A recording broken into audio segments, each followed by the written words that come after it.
നമസ്കാരം പ്രിയ സുഹൃത്തുക്കളെ. മാജിക് മഷ്റൂമിന്റെ പുതിയൊരു എപ്പിസോഡിലേക്ക് സ്വാഗതം.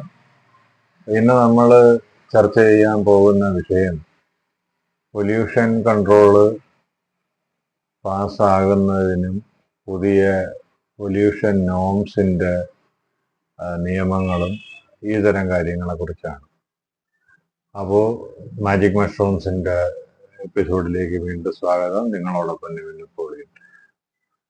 അപ്പൊ സുഹൃത്തുക്കളെ, നമ്മൾ ഇന്ന് അഭിമുഖീകരിക്കുന്ന പ്രധാന പ്രശ്നങ്ങളിലൊന്നാണ്, കാലിക പ്രസക്തമായ വിഷയങ്ങളിലൊന്നാണ് ഈ പറഞ്ഞ പൊല്യൂഷൻ PUC അണ്ടർ കൺട്രോൾ. അതായത് PUC pollution under control certificate പാസ്സാകുന്നില്ല എന്നുള്ളത്. അതിന് കാരണമെന്ന് പറയുന്നത് കേന്ദ്ര സർക്കാരിന്റെ പുതിയ പൊല്യൂഷൻ നോംസ് അനുസരിച്ച് കാർബൺ മോണോക്സൈഡും അതിനോടൊപ്പം തന്നെ ഹൈഡ്രോ കാർബണിന്റെയൊക്കെ അളവ് കുറച്ചിട്ടുണ്ട്. ഇതൊക്കെ ഓരോ വാഹനങ്ങൾക്കും ഇപ്പം സെപ്പറേറ്റ് ഉദാഹരണത്തിന് ഡീസൽ വാഹനങ്ങൾക്കും പെട്രോൾ വാഹനങ്ങൾക്കും അതിൽ തന്നെ പെട്രോൾ വാഹനങ്ങളിൽ കാലപ്പഴക്കം വന്നതിനും BS1 BS2 ഇങ്ങനെയുള്ള വേരിയേഷൻസിനനുസരിച്ച് നിയമങ്ങളിലും വ്യത്യാസം വന്നിട്ടുണ്ട്. അപ്പോൾ BS6 വാഹനങ്ങൾക്ക് പോലും ഇപ്പോൾ യഥാർത്ഥത്തിൽ പാസ്സാകാനും വളരെ പ്രയാസമാണ്. അതിനോടൊപ്പം തന്നെ പിന്നെ പാസ്സായാൽ പോലും 1 വർഷത്തേക്ക് മാത്രമേ പൊല്യൂഷൻ കിട്ടുന്നുള്ളൂ. അപ്പോൾ അതിനെക്കാട്ടി പഴക്കമുള്ളപ്പോൾ പിന്നെ നമ്മുടെ വാഹനങ്ങളുടെ കാര്യം പറയേണ്ട കാര്യമില്ലല്ലോ. പ്രധാനമായിട്ടും 6 മാസം കിട്ടുന്നുള്ളൂ. അത് കിട്ടാൻ വളരെ പ്രയാസമാണ്. ഇപ്പോൾ ഞാൻ എൻ്റെ പൊല്യൂഷൻ കഴിഞ്ഞപ്പോൾ എൻ്റെ RX 135 ആണ് 2 സ്ട്രോക്ക്. അപ്പോൾ പൊല്യൂഷൻ കഴിഞ്ഞപ്പോൾ പിന്നെ ഞാൻ കൊണ്ടുപോയി, പാസ്സായില്ല. ഫെയിലായതിൻ്റെ കാരണങ്ങൾ അന്വേഷിച്ചപ്പോൾ ഈ പറഞ്ഞ കണക്ക് പഴയതിൽ നിന്ന് ഒരുപാട് വ്യത്യാസങ്ങൾ വന്നു. മുൻപ് ഹൈഡ്രോ കാർബൺ 4500 ppm മതിയായിരുന്നു. ഇപ്പോൾ അത് 6500 ppm വരെ പോകാമായിരുന്നു. ഇപ്പൊ 4500 ppm ആയി. അതുപോലെ തന്നെ കാർബൺ മോണോക്സൈഡിന്റെ അളവ് 4.5 ആയിട്ട് വെട്ടി ചുരുക്കി 6.2-ൽ നിന്ന്. അപ്പോൾ അത് എൻ്റെ വാഹനം ഏതാണ്ട് 28 വർഷമായി. അപ്പോൾ ഈ കാലപ്പഴക്കവും അതിനനുസരിച്ചുള്ള മാറ്റങ്ങളും വരുന്നുണ്ട്. പിന്നെ പെട്രോൾ, ഡീസൽ, യഥാർത്ഥത്തിൽ ഡീസൽ വാഹനങ്ങൾക്കുള്ളത് പോലെ പൊല്യൂഷൻ നമുക്ക് വരുന്നില്ല. കാര്യം കാർബൺ മോണോക്സൈഡും അത്രത്തോളം നമ്മൾ പുറന്തള്ളുന്നില്ല. കാര്യം എന്ന് പറഞ്ഞാൽ ഡീസൽ വാഹനങ്ങളിൽ സ്പാർക്ക് പ്ലഗ് ഉപയോഗിക്കുന്നില്ല, പകരം ഹീറ്റിംഗ് പ്ലേറ്റ് ആണ് ഉപയോഗിക്കുന്നത്. അപ്പോൾ ഡീസലിനെ ജ്വലിപ്പിക്കാൻ വേണ്ടി നമ്മൾ പെട്രോൾ എയർ ഫ്യൂൽ മിക്സ്ചറിന് വേണ്ടി നമ്മൾ സ്പാർക്ക് പ്ലഗ് ആണ് ഉപയോഗിക്കുന്നത്.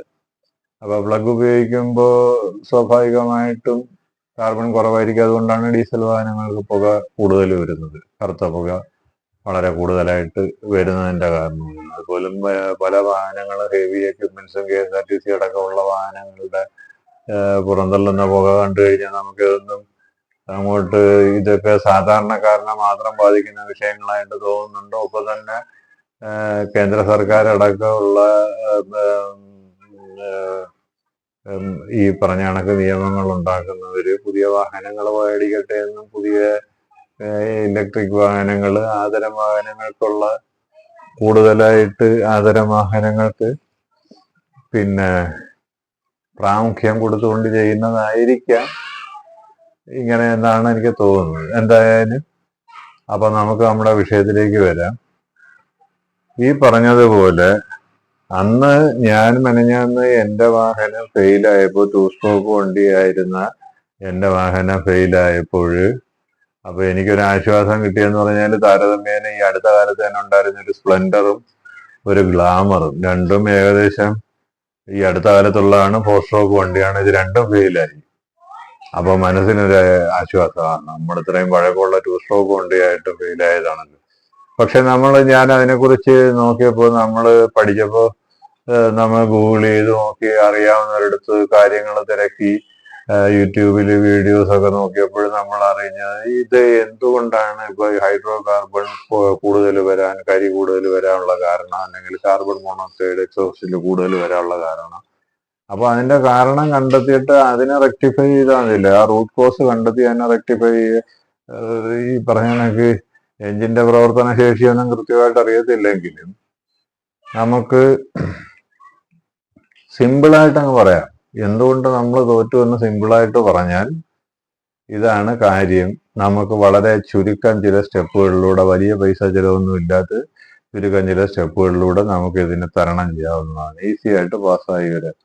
അപ്പൊ ഇത് പാസ്സാകുമ്പോൾ പൊല്യൂഷൻ മാത്രമല്ല, ഈ PUC സർട്ടിഫിക്കറ്റ് മാത്രമല്ല, ഇപ്പം മൈലേജും വളരെ നല്ല രീതിയിൽ കൂടും, എഞ്ചിൻ പെർഫോമൻസും കൂടും. കാര്യം ഇതെല്ലാം വണ്ടിയുടെ ഫ്യൂൽ എഫിഷ്യൻസിയും പെർഫോമൻസും പിന്നെ എമിഷനും എല്ലാം ഇന്റർ റിലേറ്റഡ് ആണെന്നുള്ളതാണ് സത്യം.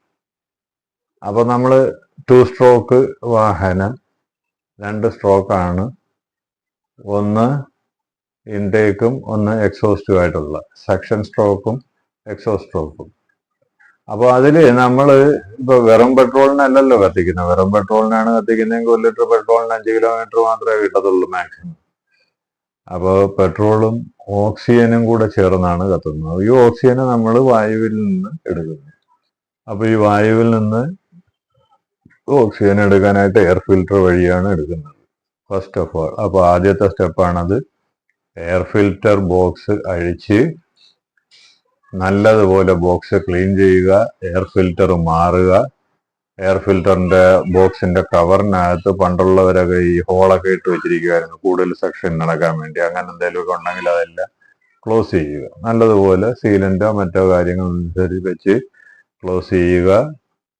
എയർ ഫിൽറ്റർ മാറി വെക്കുക. മാറേണ്ടതായിരിക്കും. എങ്ങനെ ആയാലും നല്ല രീതിയിൽ പൊടിയും ഒക്കെ അടിഞ്ഞിരിക്കുന്നതായിരിക്കും. വലിയ വിലയില്ല, 70 രൂപയുടെ കാര്യമില്ല. രണ്ടാമത് എയർ ഫിൽറ്ററിൽ നിന്ന് കാർബറേറ്ററിലേക്ക് വരുന്ന റബ്ബർ ഹോസ്, അത് കാലപ്പഴക്കം കൊണ്ട് റബ്ബർ ഹോസിന് എന്തെങ്കിലും പൊട്ടലോ മറ്റ് പിന്നെ ഡാമേജസോ ഉണ്ടെങ്കിൽ 10-15 രൂപയുടെ കാര്യമുള്ള റബ്ബർ ഹോസ് മാറണം.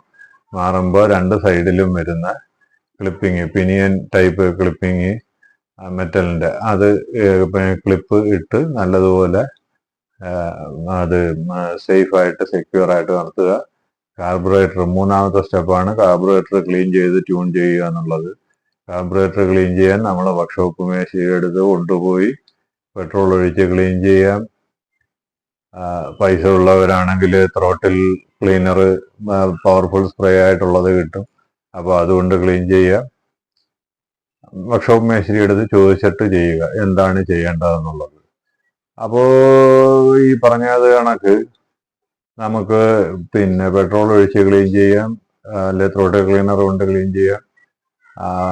എന്നിട്ട് അടുത്തുള്ള ടയർ പഞ്ചർ ഒട്ടിക്കുന്ന കടയിൽ കൊണ്ടുപോയി പ്രഷറൈസ്ഡ് എയർ വെച്ച് അതിൻ്റെ ചെറിയ ഹോൾസും പാഡ്സും ഒക്കെ, ഇൻസൈഡ് പാഡ്സ് ഉണ്ട് മെറ്റലിനകത്ത്, അതൊക്കെ ക്ലിയർ ചെയ്യത്തക്ക രീതിയിൽ എയർ അടിച്ച് ക്ലീൻ ചെയ്യാം. അതല്ല മൊത്തത്തിൽ അകത്തൊക്കെ അടഞ്ഞിട്ടുണ്ട്, ഇപ്പോൾ 8-10 വർഷമായിട്ട് കാർബറേറ്റർ അഴിച്ചു പോകാത്തവരാണ്. അങ്ങനെയാണെങ്കിൽ പുഴുങ്ങി എടുക്കേണ്ടി വരും.